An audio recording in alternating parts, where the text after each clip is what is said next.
Welcome back to Gunsmoke, a Spire RPG actual play from the House of Bob. Hi, I'm Jessica. I'm playing Istrid Malel, the spider descendant midwife. I'm Dan. I'll be playing Hugo Verite, the Vermissian sage. I'm Alex, and I'll be playing Jeroth, the cannibalistic carrion priest. I'm Christina, and I'm playing Leon LaCroix, bartender by night, knight by day. And I'm Jake, your game master. If you like what you hear and want to support the show, please visit us at patreon.com/thehouseofbob.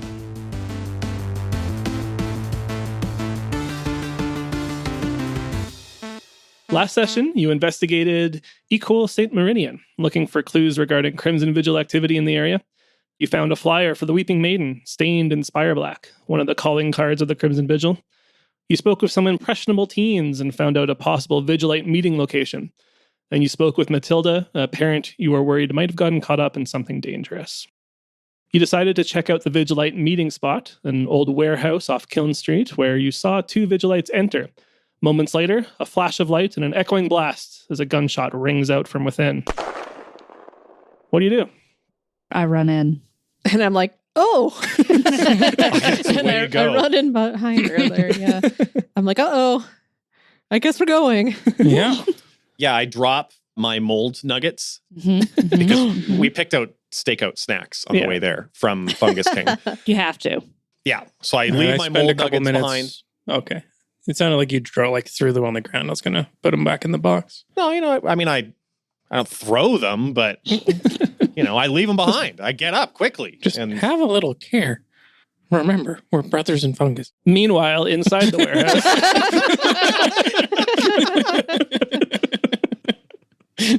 You charge in, and you see what you might expect of the inside of an old abandoned warehouse. There are, rotting shelving units and a rickety old wooden ladder that leads up to a second level and that overlooks the warehouse floor. Are there like creaky swinging light fixtures? Oh, you got it. Except none of them are lit. There isn't okay. These not electric lights, but they're like oil lanterns up there that could be lit. Creaking like hell. Oh yeah. Mm. Nice. So it's pretty dark in here. Yeah, it's pretty dark at the moment, but draw have dark vision. It's fine. So we never need to light the lights. Okay. You have reduced vision in the dark, okay. But still much better than a human or an Aelfir might be able to see. So actually, I need to know where you guys are coming from, because you guys split up, two in the front, two in the back. Who's where? Front? Jessica? Sure. Yep, we're in the front. All right, we're taking the back. Yeah, me and Dan were in the back because we had our snacks together. Right, of course, that makes sense. Yeah, we were brothers in fungus. Forever. Forever. It's a sacred bond. Near the back entrance, you see the two Vigilites that had just entered in front of you guys. And in front of them by their feet, you see a smoking bullet hole in the ground. In the center of the room, you see two individuals, one of whom has their hand outstretched with a revolver and with a little wisp of smoke coming out of the barrel. And you see that the revolver is covered in, looks like some religious scripture. And it is decorated with white and gold filigree and looks quite nice and fancy. Like too fancy for around here. Yeah. It seems like it, yeah. One is Drow and one is a human, the one with the gun Human. outstretched. And they are dressed in kind of red robes, which I'm sure one of you would recognize as the attire of the followers of the Church of the Gun, which is a religion/gang, basically, that worships guns as God's gift to the mortals so that they may use them to overthrow their oppressors. Yeah, I've heard of them for sure. I know about all the religions in town. Question. So I was just wondering how, often could we ever see a human being around here? Humans are certainly rare, but not unheard of. Day-to-day walking around, you'll see a handful of them. Okay. So it's not super shocking. No. Mm-hmm. But they're not the norm. No. In Red Row, it's largely drow. There are a handful of humans, gnolls, gutterkin, and 3 Aelfir that live down here. That's Well, it. what did they do wrong? You don't want to know. Can I use one of my abilities? Can I use Lay of the Land? You probably can. Cool. Let me see. Let me tell everyone about it while you see. You are a trained hunter, and others would do well to heed your words. When you enter a dangerous situation, you can name up to 3 features or opportunities that your allies can take advantage of. The first time you or an ally uses an opportunity, they roll with mastery. For example, cover with a good view of the battlefield, an exit, a badly guarded door, a stack of barrels, etc. Sure. I would say this classifies as a potentially dangerous situation. So, I mean, there's some gunfire, and this warehouse is spooky. So the 3 things that I've noticed those lights, those like creaking lanterns on chains from the ceiling. Mm-hmm. I've noticed those. I've noticed that there is like an upstairs office overlooking most of the warehouse. And I've noticed that there is another exit. And we didn't see this one from outside, but there appears to be another exit out of here. Sure, just like a side door then? Yeah, perhaps it's concealed from outside somehow. Mm-hmm. Don't know. But we couldn't see it from outside. Yeah, sounds good. So yeah, any of you guys can basically tag one of those 3 things, the oil lanterns, upstairs office, or a side door, and you get mastery on your roll when you do it. Cool. Doesn't necessarily have to be a combat thing, right? You could find some way to use that in other situations as well. And my last question would be, you guys said you kind of just barged in. Were you trying to be stealthy at all, or do you think you were just running in full tilt? I don't think I was being stealthy. That's fair. One of the kids is in there, so. Yeah. I would have attempted to be stealthy, but in the sense that like the others made a ruckus. And so I could have ducked in behind them and... We're like a distraction, basically. Sure. Yeah. Okay. Yeah, maybe whoever's in here like misjudges our numbers because I try to stay in the shadows. Then the second Helionite, who are the followers of the Church of the Gun in the center of the room, turns around at you guys busting in through the front door and pulls out their own fancy anointed revolver and just points it in your direction, where Istrin and Leon have just come in. And Jareth and Ugo, you are behind, the 2 Crimson Vigil individuals. So, and then the original Helionite who had fired their gun, they've noticed you, but they kind of, I think, just assumed that you came in with this first group. And they speak to all of you and say, "You all tread upon sacred ground, my children. Perhaps a small tithe would be in order. Your donation would help provide alms to the needy." The Crimson Vigil individual, wearing the leather jacket, he's like, "I don't got time for this.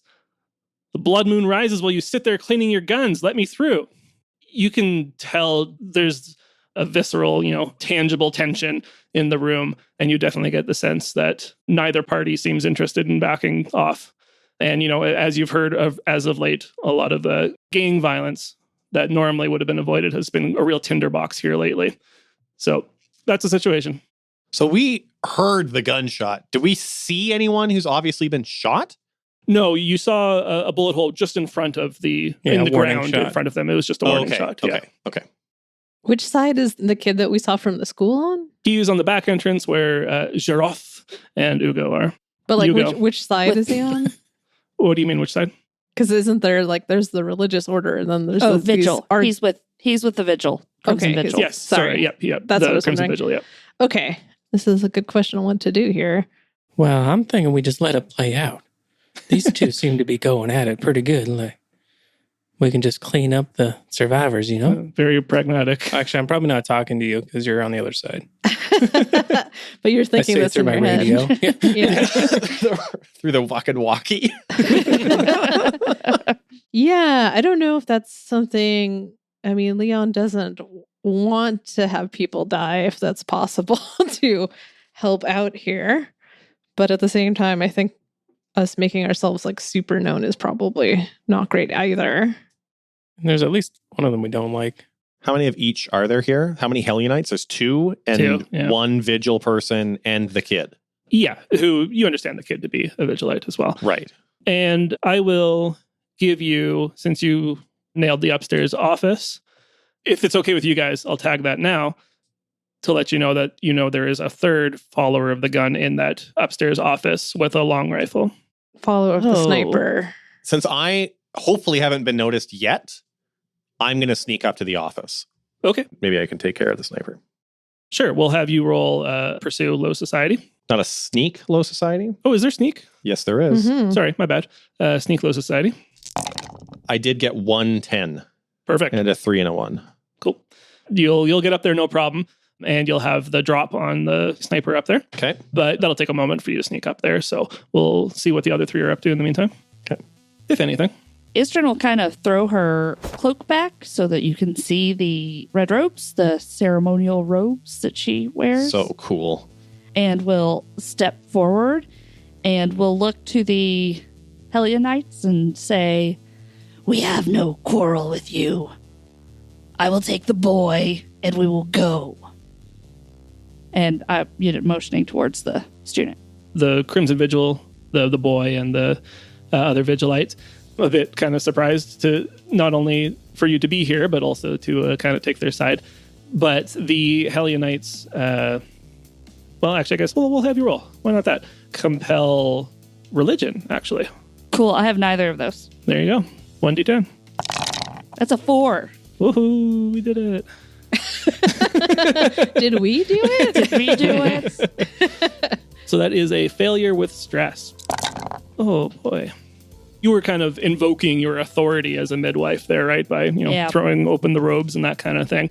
It appears that authority has no power here. Yeah. You can see that, that kind of logical appeal that you made, it seems to just go right past them. Doesn't even trigger. You see a sort of fury in their eyes that does not have room for your logic here. Yeah. And you take a 3 reputation stress. Oof. That hurts.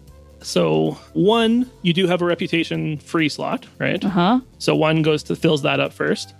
And then you take the remaining 2. Okay. And there is a chance that you take Fallout, which I will roll for. You do not. Okay. Oof. Hugo or Leon, any immediate actions, or do we want to jump up to Droth? I'm just going to get closer. So I'm going to have a knack in close combat for this session. How much money do I have? I don't think we ever really agreed on an amount. No, there isn't a specific amount.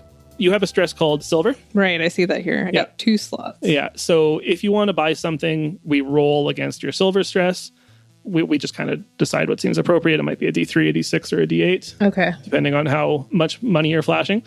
And it's possible that, you could take that stress and get Fallout, which might mean you're out of pocket or you need to sell something or something like that.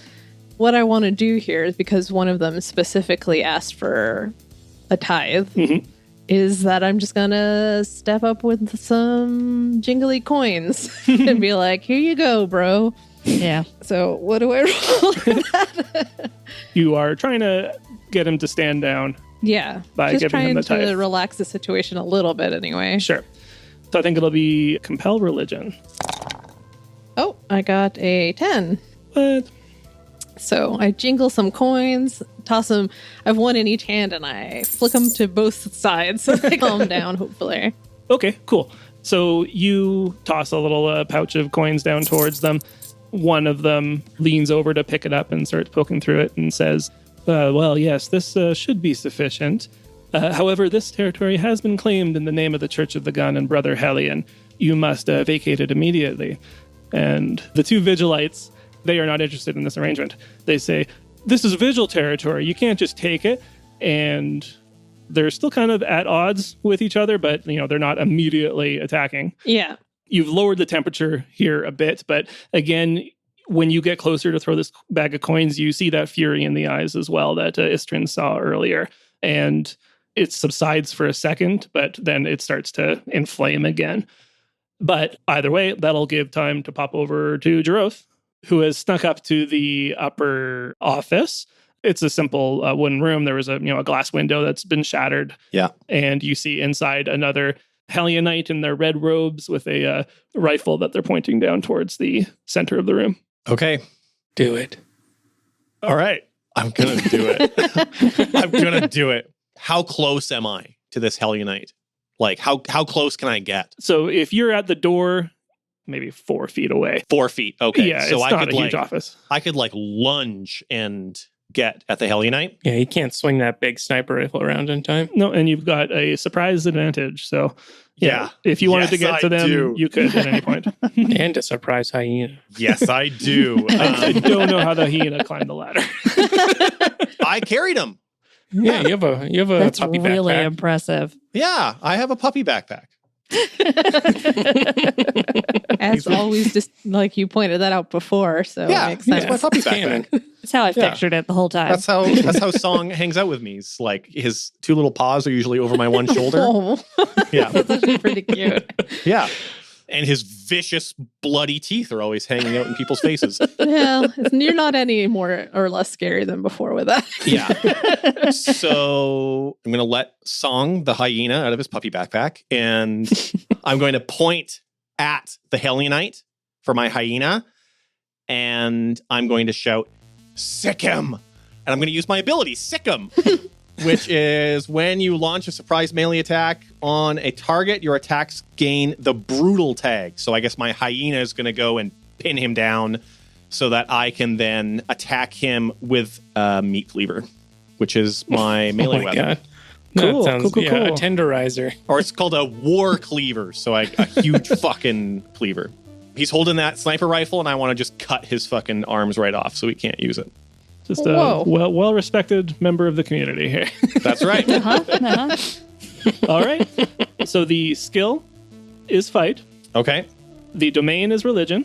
Okay. You have mastery because you have the surprise. What does master do? Do I add another Just die? another d10. Fuck yeah. So you'll be rolling 3d10. Yes, I will be. I got a 9, a 7, and a 5.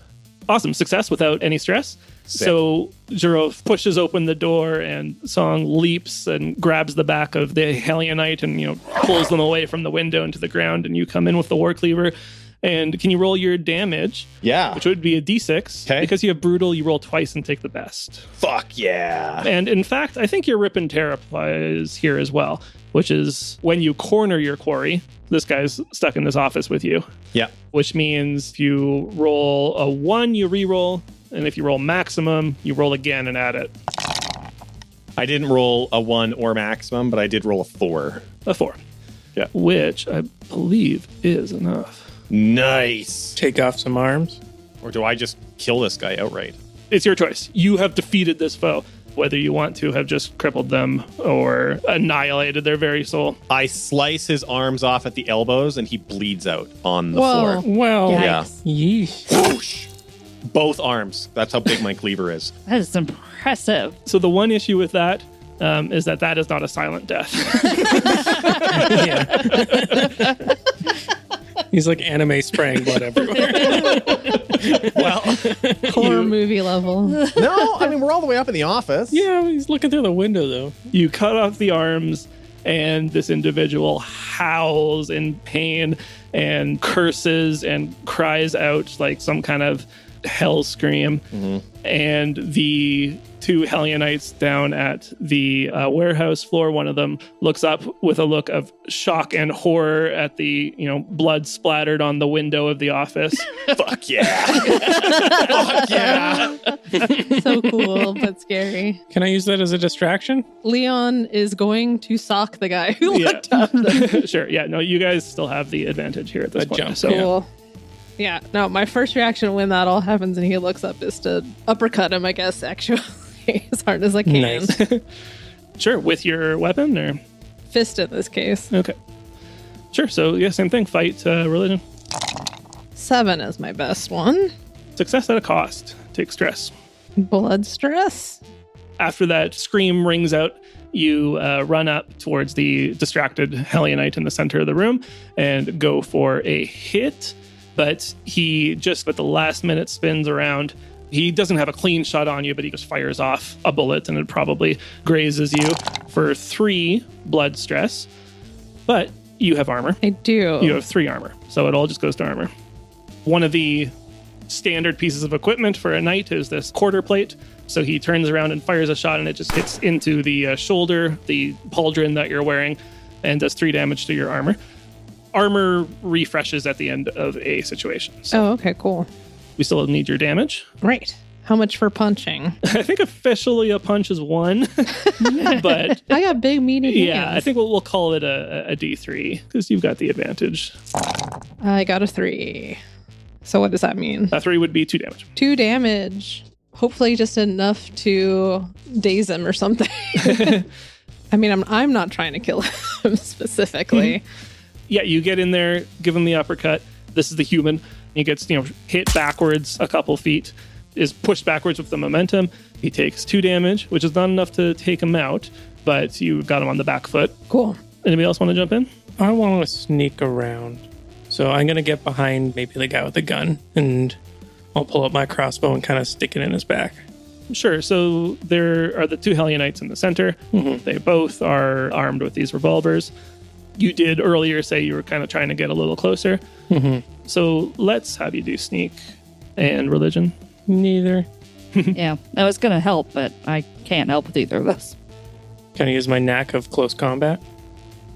I guess that's not the combat part of it, so I guess not. We can fold it into one action because we don't need to roll for every little thing you do. So Fair enough. yeah, so if you want to try to sneak up and get a shot at him from point blank, then it is still sneak and religion, but you could use your close combat knack. So that would give you another d10.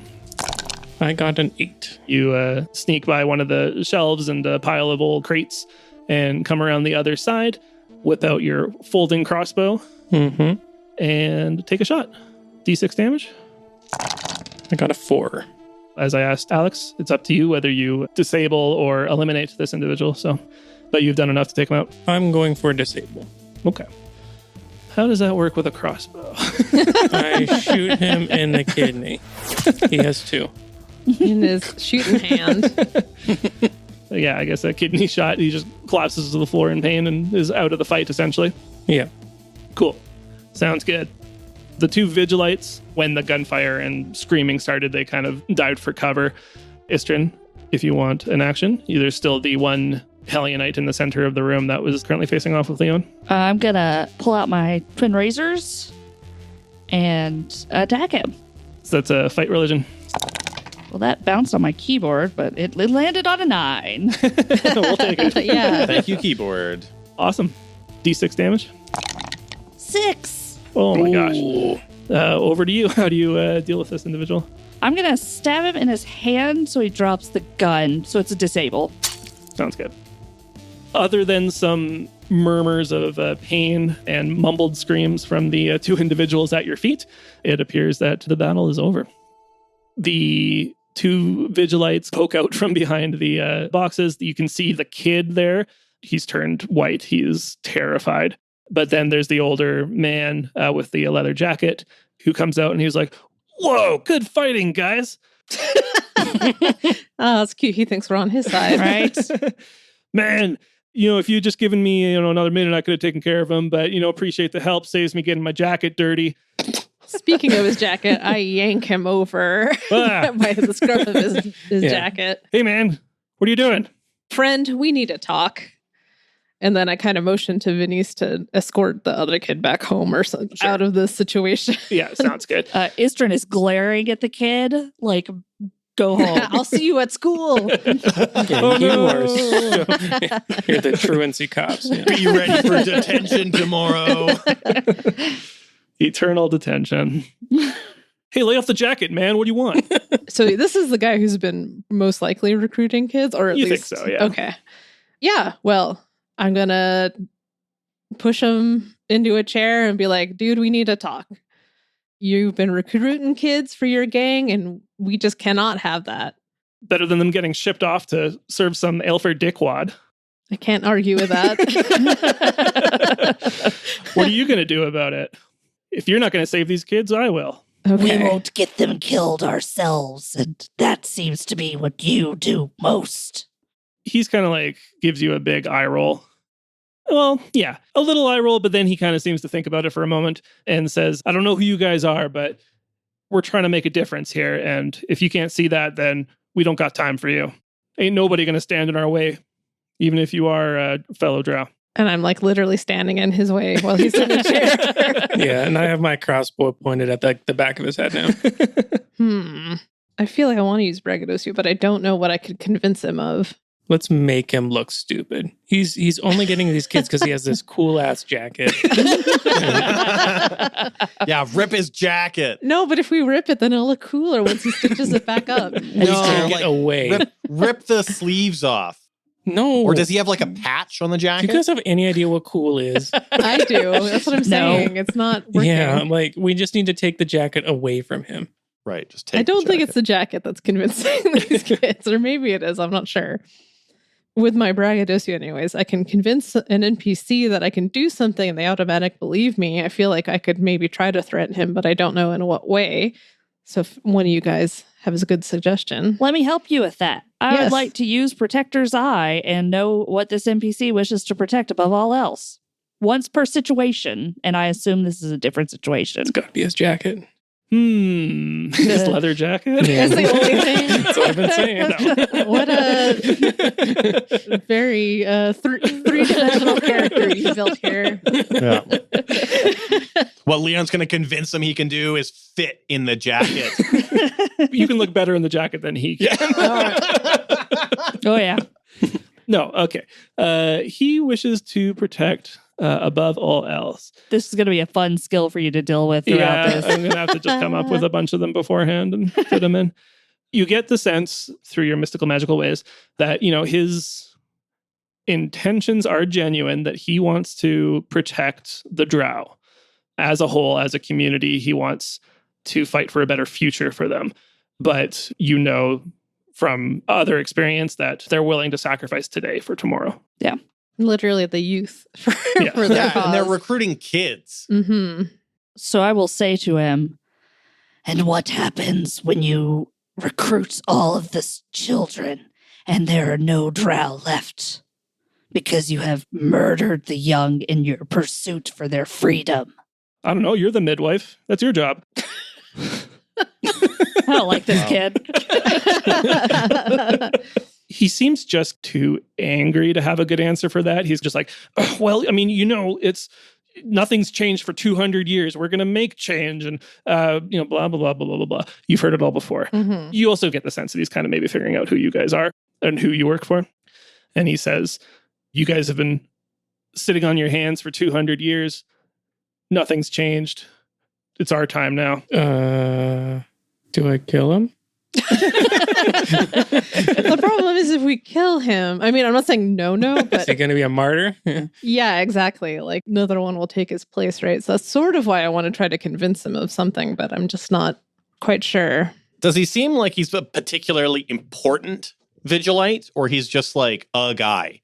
He's just the guy they put in charge of child recruitment. He's got the school district. Yeah, he's the ombudsman for this area. He must have some level of authority to, he obviously in charge of some cell or group of these individuals. But yeah, you wouldn't suspect he's like super high up or anything, no. I guess the question would be, what do you want out of him at this point? Is it information? Is it to convince him entirely to change his ways? Is it just to get him out of the way? And then we can try to figure it out from there. Yeah, I think we want him to stop. Yeah, I thought that was the whole point is we want him to stop. Yeah, our objective of this like storyline is to have them not recruit children, right? Yes. I mean, that's part of it, right? You know that that's a bad thing that's happening right now. But if you just convince this guy, that's not going to, But the Crimson Vigil's still causing yeah. chaos in Red Row. Right. So, we still want to stop, slow down. Yeah, they're still being Something. violent and dangerous and will potentially provoke reprisal, right? Right. Blowing up something, yeah, probably. Yeah. So you might be able to, change this individual's mind. That's not going to stop the bigger picture. Information's the best we could. Yeah. If we don't want to kill him outright, can we frame him for Jaroth's murder that he committed? Blackmail him. I mean, we might need to kill the other two because they know that he didn't kill that guy up there. Yeah. Do we just kill everyone? Is this just another we kill everyone? Yeah, that's not the answer I want, but these guys don't seem to Listen to reason? They don't want to talk to us. No. Yeah. I'm thinking maybe, we can use this specific guy. I mean, I'm not saying we're not going to kill those other ones because I don't know what to do with the guns guys. I don't like them. No. And I want to get my money back. And maybe their guns. Their guns look cool. Yeah. I don't like guns, though. I'm like Batman like that. You're fine with your giant morning star, but Exactly, like Batman. Yeah. Hold on. I think I might have a skill. I want to figure out if these guys have done their durance. Of the Hellionites, one is human and wouldn't have done one. Fair enough. Yeah. One is an older drow, so almost certainly has. And then there is the Vigilite, who is also an older drow and almost certainly has, yeah. Okay. Because I was thinking, like, we can get them arrested for, like, skipping out on that or something, but No. I think they're all adults. We're dealing with an adult, particularly who's recruiting children, that's the biggest problem. Technically of age, but yeah, it's still kids with their whole future ahead of them. Yeah. I would like to try to see if we can convince this guy maybe to be a narc for us. A spy, I guess is a better way to put that. Okay. So I'm going to pressure him. So he doesn't believe we're doing any work, but we're here. We're here now doing something, so that can't be true, right? What can we say that we are planning to do maybe that might impress him? Or can we scare him? You know? That's when I rip off his jacket. Yeah, I mean, he's seen what we can do. Yeah, that's a good point. Yeah, so he's saying, oh, like, we're not doing anything, but in a matter of minutes, we have disarmed you, disarmed them, and we are ready to make a move very soon. Okay. Against the Crimson Vigil, if it comes to that. Okay, so if your angle is a threat there, I'd say that's a little different. Yes. I think I have a skill that could add to that threat. I could pull out some, like, personal information about him or something like that. We know things. Yeah, I can use my ability called the Vault. So I have access to vast informational resources of the sages while inside the vault. Oh, I'm not inside the vault. Yeah, I think that's possible, but it's the kind of thing that takes time. You have to go find an entrance to the Vermissian. And yeah, it's not really a on the whim kind of thing. But okay, never mind. I will indicate that is a possibility that we can find out about you, more about you, and you don't want us to get into your life. Mm-hmm. Okay, so you want to braggadocio that you if can... it works in this situation. I think so. If the angle is you can ruin this person. Yeah. You are capable of inflicting terrors upon him he can not imagine. Okay. You got dirt on you, man. I will find it. Leon, do you want to describe a little what you say there? Sure. I basically lean in real close and whisper into his ear, you may think we don't make a difference, but what we can do is make your life a living hell. And I draw my finger across my throat. Yeah. Yeah, he looks around at the bodies beside him and splatters of blood up above and the scary hyena growling in the corner and the spider woman with her razor blades drawn. And yeah. And then who goes there too? Looking in a book and pointing at it. Doing my research. What's her last name? At first, you still see that fury and rage in the eyes that seems for a moment unshakable, but it starts to clear. He shakes his head a little bit and seems to collect himself for a moment. And he says, I believe you. I just saw what you just did. Look, we're supposed to be allies on this. We have the same goal. Maybe we can work together and figure something out. I think that makes a lot of sense. No more kids. He nods effusively and says, yeah, man, they're worthless anyway. that kid bolted as soon as he could. You know, I ran in and tried to fight, but, you know, it is what it is, right? Yeah, for sure. You also have to give up your leather jacket. And he says, if you want to help, maybe we can actually make a difference here. You should go talk to Ignatius. He's going to be at the showing of the Weeping Maiden tomorrow at the arena. You should go talk to him. He's got big plans. And you might be able to help. All right. I stand up straight and I dust off his jacket. And I'm like, that's good to know, friend. And then I look to the three of you and I'm like, I guess we're going to have to deal with the rest of these guys. Yeah. When you look at me, I'm miming like, take his jacket because I want it. I want him to be our friend. All right. Get my own leather jacket. Did we get his name? He didn't know. Okay. Jake's making one up right now. No, it's Corvy, Oh, okay. Corby. Okay. Hey, Corby. which you pulled out of him during interrogation at some point. Uh-huh. That's it, right? For the session. Yeah. Maybe we should say how we disappeared these bodies, these people. Well, I'm not going to worry about it. It's just an empty warehouse.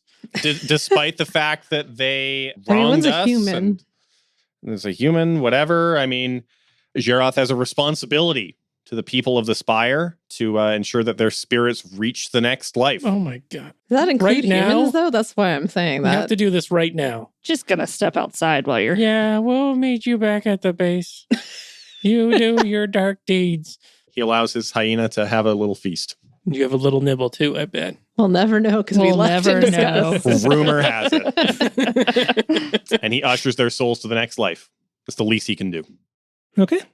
As Song consumes the bodies, Jaroth can see the spirits of the drow leave their bodies and ascend to the afterlife. And we will be back in 2 weeks.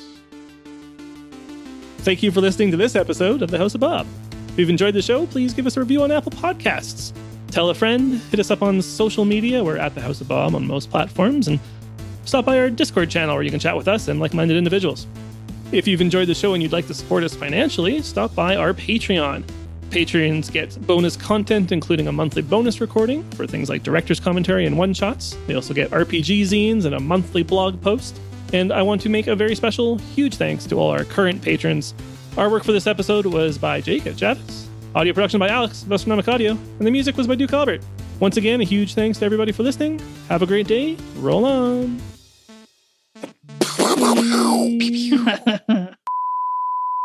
Thank you for listening to this episode. Okay. Sorry. It's Jaroth, by the way. Jaroth. What did I say? Jaroth. Yeah. Jaroth. Jaroth. Jaroth. Yeah. Jerry. Yeah. It's not Jerry. Seinfeld. It's like Jerry. Jerry, you know? Yeah. Okay. Okay.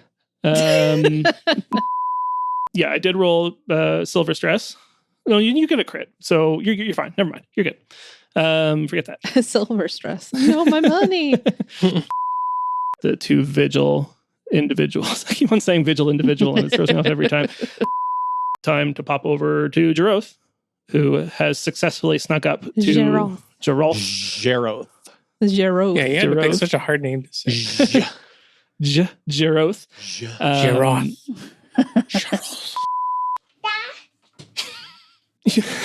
Sorry.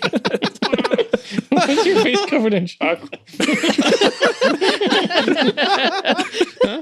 Sure, it's chocolate. Oh, what did you eat? It's a bedtime, bud. Oh, he just starts mashing my keyboard.